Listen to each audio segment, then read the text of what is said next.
Hello दोस्तों, स्वागत है आपका आपके अपने YouTube channel learn computer IT में। आज हम बताने जा रहे हैं आपको टैली प्राइम के बारे में। ये है हमारे टैली प्राइम का लेक्चर नंबर 8। इस वीडियो में हम आज बात करने वाले हैं who are compulsory for GST registration. जो जीएसटी में रजिस्टर्ड हमारे व्यवसाय होते हैं, रजिस्ट्रेशन करवाने का क्राइटेरिया क्या होता है, आज हमें उसके बारे में समझना है। और अपने बिजनेस को हम जीएसटी में कैसे रजिस्टर करवा सकते हैं उसके बारे में भी समझते हैं। जीएसटी नंबर कितने अंकों का होता है और जीएसटी नंबर किन किन अंकों से मिलकर बना होता है, तो सारी इंफॉर्मेशन देने वाले हैं। तो अगर आपको भी टैली चलाना सीखना है तो ज्वाइन करिए लर्न कंप्यूटर आईटी, जिस पे आपको मिलेगी बेसिक से लेकर एडवांस टैली प्राइम की फुल क्लासेस।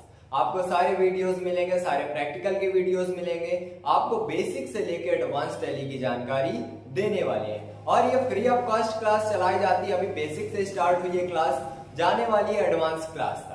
तो अगर आपको भी टैली चलाना सीखना है तो ज्वाइन करिए लर्न कंप्यूटर आईटी और आसानी से फ्री में अपना कोर्स कंप्लीट कर सकते हैं। अगर आपको कोरेल की जानकारी चाहिए या एक्सेल चलाना नहीं आता तो आपको एक्सेल और कोरेल की भी जानकारी देने वाले हैं। तो ज्वाइन करिए लर्न कंप्यूटर आईटी और अपने भविष्य को बेहतर बनाइए।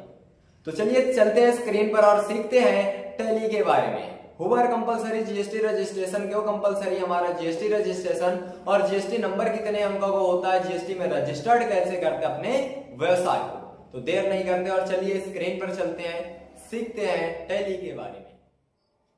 आज हम बात करने वाले हैं लेक्चर नंबर 8 की।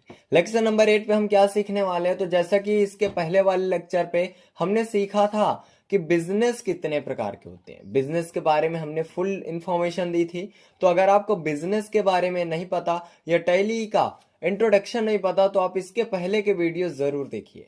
ये जो आपको कोर्स मिल रहा है ये कंप्लीट कोर्स होने वाला है बेसिक से लेकर एडवांस टैली प्राइम का। तो अगर आपको कंप्लीट टैली चलाना सीखना है तो आप सारी वीडियोस जरूर देखिए। ये थ्योरी हम किस लिए पढ़ा रहे हैं, तो थ्योरी पढ़ाने का मोस्ट इंपॉर्टेंट टॉपिक ये है कि अगर आपको प्रैक्टिकल्स हम डायरेक्ट कराएंगे तो समझ में कम आएगा, लेकिन अगर हमारे जो भी कॉन्सेप्ट होते हैं, थ्योरी के कॉन्सेप्ट्स हैं, अगर वो क्लियर है तो आसानी से हम प्रैक्टिकल्स पे अपनी पकड़ बना सकते हैं। ठीक है, तो हम सबसे पहले आपको बताने वाले हैं थ्योरी के बारे में। ये हमारे पास नोट्स है, अगर आपके पास ये नोट्स नहीं है हमारी तो आप आसानी से डाउनलोड कर सकते हैं। इसका लिंक डिस्क्रिप्शन पे प्रोवाइड किया गया है, आसानी से आप क्लिक करके डाउनलोड कर सकते हैं। और अगर कंटेंट पसंद आ रहे हैं तो वीडियो को लाइक और शेयर करना ना भूलें। तो चलिए टाइम नहीं वेस्ट करते और स्टार्ट करते हैं अपना सिलेबस। तो आज हमें पढ़ना है who are compulsory for GST registration. ये जो हमारे बिजनेस होते हैं, हमने आपको बताया बिजनेस कितने प्रकार के होते हैं। अब उन्हीं बिजनेस के जो रजिस्ट्रेशन होते हैं उनके बारे में हमें पढ़ना है। तो सबसे पहले यहाँ पे जैसा कि बताया गया परचेज एंड सेल्स का बिजनेस जो होता है हमारा, और दूसरा बिजनेस बताया गया था सर्विस प्रोवाइडिंग बिजनेस। ठीक है, तो यहाँ पे हम पढ़ते हैं कि परचेज एंड सेल्स बिजनेस। ये परचेज एंड सेल्स का जो बिजनेस होता है, ये जो हम बिजनेस करते हैं परचेज एंड सेल्स का, इस पे जीएसटी रजिस्ट्रेशन हम कितने पे करवा सकते हैं, क्यों करवाते हैं और कितने रेंज होती है जीएसटी रजिस्ट्रेशन करवाने की।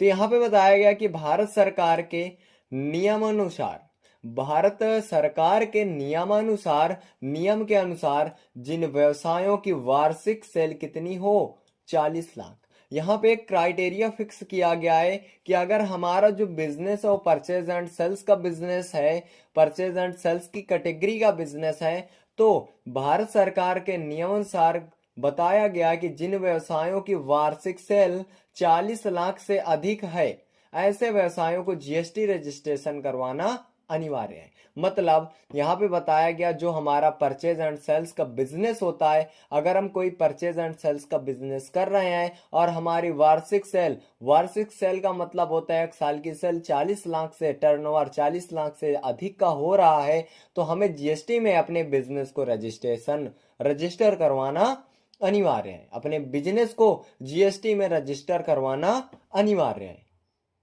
तो यहाँ पे क्या क्राइटेरिया दिया गया है, ये क्राइटेरिया परचेज एंड सेल्स का जो बिजनेस होता है भारत सरकार के नियमानुसार जिन व्यवसायों की वार्षिक सेल कितनी हो 40 लाख से अधिक है, ऐसे सेलों को, ऐसे व्यवसायों को जीएसटी रजिस्ट्रेशन करवाना अनिवार्य है। ये तो हमने पढ़ा परचेज एंड सेल्स के जो बिजनेस होते हैं उनका क्राइटेरिया क्या होता है जीएसटी में रजिस्ट्रेशन करवाने का। अब हम समझते हैं कि सर्विस प्रोवाइडिंग जो बिजनेस होते हैं इनका क्राइटेरिया क्या होता है अपने व्यवसाय को जीएसटी में रजिस्टर करवाने का। तो नेक्स्ट पॉइंट हमारे पास है सर्विस प्रोवाइडिंग बिजनेस। ये सर्विस प्रोवाइडिंग जो बिजनेस होते हैं सर्विस प्रोवाइडिंग बिजनेसेस। अब सर्विस प्रोवाइडिंग जितने भी बिजनेस होते हैं इनका क्राइटेरिया क्या होता है, तो समझते हैं इनका क्राइटेरिया है क्या।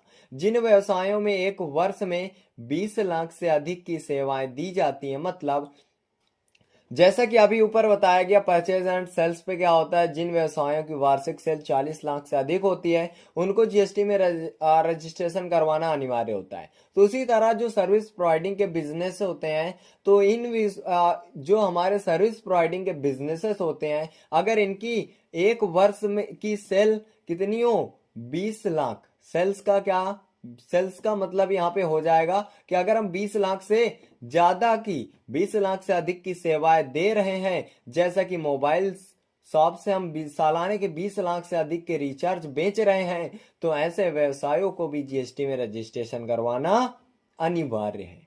क्या बताया गया, सर्विस प्रोवाइडिंग बिजनेस जिन व्यवसायों की एक वर्ष में 20 लाख से अधिक की सेवाएं दी जाती हैं, जैसे किसी मोबाइल शॉप से सालाना की 20 लाख से अधिक के मोबाइल रिचार्ज बेचे जाते हैं, तो ऐसे व्यवसायों को जीएसटी में रजिस्ट्रेशन करवाना अनिवार्य है। क्या है क्राइटेरिया, सर्विस प्रोवाइडिंग बिजनेस का जो क्राइटेरिया होता है ये होता है 20 लाख, और परचेज एंड सेल्स का जो बिजनेस का क्राइटेरिया होता है ये होता है 40 लाख जीएसटी रजिस्ट्रेशन करवाने के लिए।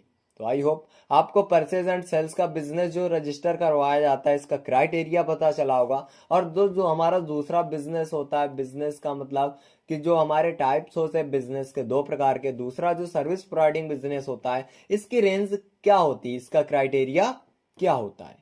तो नेक्स्ट यहाँ पे आगे चलते हैं, आगे क्या बताया गया, document required for GST registration. अभी तो हमें बताया गया कि जीएसटी रजिस्ट्रेशन करने के लिए क्राइटेरिया क्या होता है, लेकिन अगर हमें जीएसटी में रजिस्ट्रेशन करवाना है तो उसके लिए हमें डॉक्यूमेंट्स की क्या जरूरत होती है और कैसे हम रजिस्ट्रेशन कर सकते हैं।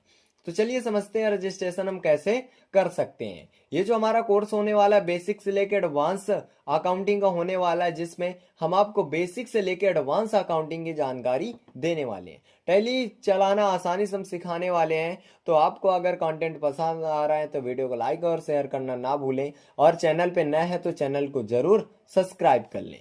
तो समझते हैं document required for GST registration, मतलब कि जीएसटी रजिस्ट्रेशन करवाने के लिए हमें कौन कौन से डॉक्यूमेंट की जरूरत होती है, और रजिस्ट्रेशन कैसे करते हैं, किस वेबसाइट पे जाना होता है, और रजिस्ट्रेशन करने के बाद हमें जीएसटी नंबर कैसे मिलता है। तो यहाँ पे बताया गया document required for GST registration. तो क्या है, जिन व्यवसायों की वार्षिक सेल, यहाँ पे क्या बताया गया, जिन व्यवसायों को जीएसटी में रजिस्ट्रेशन करवाना होता है उनको व्यवसाय से संबंधित सभी डॉक्यूमेंट्स के साथ यहाँ पे बताया गया gst.gov.in की वेबसाइट, ये बताया गया, ये एक वेबसाइट है जो हाईलाइटेड है। ये क्या है कि gst.gov government.in वेबसाइट में जाकर एक रजिस्ट्रेशन फॉर्म फिल करना होता है। क्या करना होता है, वहां पे जाके एक रजिस्ट्रेशन फॉर्म हमें फिल करना होता है। रजिस्ट्रेशन से संबंधित कुछ डॉक्यूमेंट निम्नलिखित हैं। अब रजिस्ट्रेशन फॉर्म फिल करने पर कौन कौन से डॉक्यूमेंट्स की जरूरत होती है वो यहाँ पे बताया गया। चलिए फिर से समझते हैं क्या बताया गया। जिन व्यवसायों को जीएसटी में रजिस्ट्रेशन करवाना होता है उनको व्यवसाय से संबंधित सभी डॉक्यूमेंट के साथ कहाँ पे पहुंचना है, कोई प्लेस नहीं है, ये एक वेबसाइट का नाम बताया गया। आपको अपने सिस्टम में वो वेबसाइट ओपन करनी है और वहां पे एक पेज आएगा, एक फॉर्म आएगा, वो फॉर्म को हमें फिल करना होता है। जो भी रिक्वायरमेंट होती है फॉर्म की वो डिटेल्स फिल करके आसानी से हम रजिस्टर अपने व्यवसाय को जीएसटी में कर सकते हैं। जीएसटी रजिस्ट्रेशन से संबंधित कौन कौन से डॉक्यूमेंट की जरूरत होती है, तो यहाँ पे बताया गया कौन कौन से डॉक्यूमेंट की जरूरत होती है। तो सबसे पहले हमें किस वेबसाइट पे जाना है, तो अपने गूगल पे सर्च करना gst.gov.in की वेबसाइट में जाके हमें क्या करना होगा, अपना रजिस्ट्रेशन फॉर्म फिल करना होगा। ठीक है, तो अब रजिस्ट्रेशन फॉर्म फिल करते टाइम कौन कौन सी इंफॉर्मेशन हमें देनी होती है, तो सबसे पहले हमें डॉक्यूमेंट्स रिक्वायर्ड होता है यहाँ पे आधार कार्ड। कौन सा document?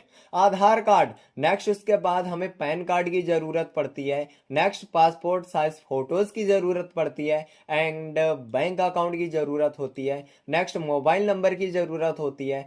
Business address. Business address क्या है? जो हमारा बिजनेस जहां पे चल रहा होता है, जो हमारी शॉप जहां पे चल रही होती है, उसका जो भी एड्रेस होता है हमें वो उसकी भी जरूरत होती है। नेक्स्ट उसके बाद रेंट एग्रीमेंट होता है। रेंट एग्रीमेंट का क्या मतलब होता है? जो हमारा बिजनेस चल रहा होता है, किस मकान में चल रहा है उसका, अगर हम किराए पे मकान ले रहे हैं तो उसका एग्रीमेंट क्या है? Rent agreement. जो हम उसको अमाउंट दे रहे हैं उसका एग्रीमेंट चाहिए जिस पे हमारी दुकान चल रही है। अगर हमारे निजी दुकान है, यहाँ पे हमारा खुद ही का प्लाट है, खुद ही की दुकान है, तो वहां पे हमें अपने डॉक्यूमेंट्स लगाने होते हैं दुकान के, ठीक है, जहां पे हमारा बिजनेस चल रहा होता है उसके डॉक्यूमेंट्स देने होते हैं। नेक्स्ट उसके बाद फर्म नेम। फर्म नेम क्या होता है? तो फर्म नेम होता है जो बिजनेस का नाम, उसे हम यहाँ पे फर्म के नाम से भी जानते हैं। फर्म बिजनेस को क्या कहते हैं?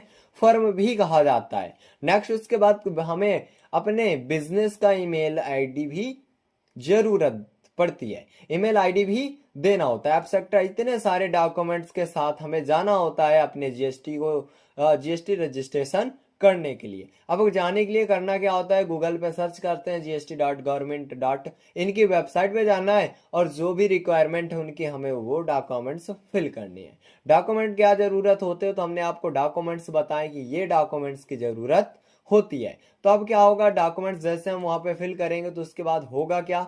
तो आगे समझते क्या होगा। इन सभी डॉक्यूमेंट्स के साथ अप्लाई करने के 4 या 5 दिन बाद, मतलब इन सभी डॉक्यूमेंट जैसे हम रजिस्ट्रेशन फॉर्म फिल करेंगे, इसके 4 या 5 दिन बाद ईमेल पर एक टिन नंबर मिलता है। कौन सा number? Tin number. Tin number को ही, जो टिन नंबर जनरेट होता है उसे ही जीएसटी इन नंबर कहते हैं। जीएसटी का फुल फॉर्म क्या होता है? तो गुड्स एंड सर्विसेज टैक्स। यही हमारा होता है जीएसटी नंबर। जैसे हम अप्लाई करते हैं तो अप्लाई करने के 4 या 5 दिन बाद ईमेल जो हम लगाएंगे वहां पे ईमेल पे एक टिन नंबर आता है और इसे ही जीएसटी नंबर के नाम से हम जानते हैं, या वही जीएसटी नंबर होता है। यह नंबर कितने अंक का होता है? तो यह नंबर 15 अंकों का होता है। कितने अंक का? 15 अंक। टोटल इस नंबर पे कितने अंक होते हैं? तो इसमें टोटल 15 अंक होते हैं, जिसमें से पहले के 2 अंक क्या होते हैं? स्टेट कोड होते हैं। पहले के 2 अंक क्या होते हैं? स्टेट कोड होते हैं। तो टोटल जो होता है जीएसटी नंबर वो तो 15 अंकों का होता है, लेकिन पहले के जो 2 अंक होते हैं स्टेट कोड होते हैं। बीच के 10 अंक क्या होते हैं? Pan card number. बीच के जो 10 अंक होते हैं वो होते हैं पैन कार्ड नंबर, और लास्ट के जो 3 अंक होते हैं ये क्या होते हैं? Serial number. ये क्या होते हैं? 3 अंक सीरियल नंबर होते हैं। जैसे यहाँ पे आपको एक हमारा जीएसटी नंबर दिख रहा है, ये अभी ऐसे टाइप किया गया जीएसटी नंबर है आपको फॉर्मेट दिखाने के लिए। तो जैसे कि यहाँ पे आप देख सकते हैं जो 09 है ये होता है हमारा स्टेट कोड, मतलब जीएसटी नंबर के पहले के जो 2 अंक होते हैं ये क्या इंडिकेट करते हैं? ये बताते हैं कि ये स्टेट कोड होता है। नेक्स्ट उसके बाद जो बीच के 10 अंक होते हैं, बीच के 10 अंक, तो ये क्या होते हैं? तो ये होते हैं पैन कार्ड नंबर। बीच के जो 10 अंक होते हैं ये क्या होते हैं? Pan card number.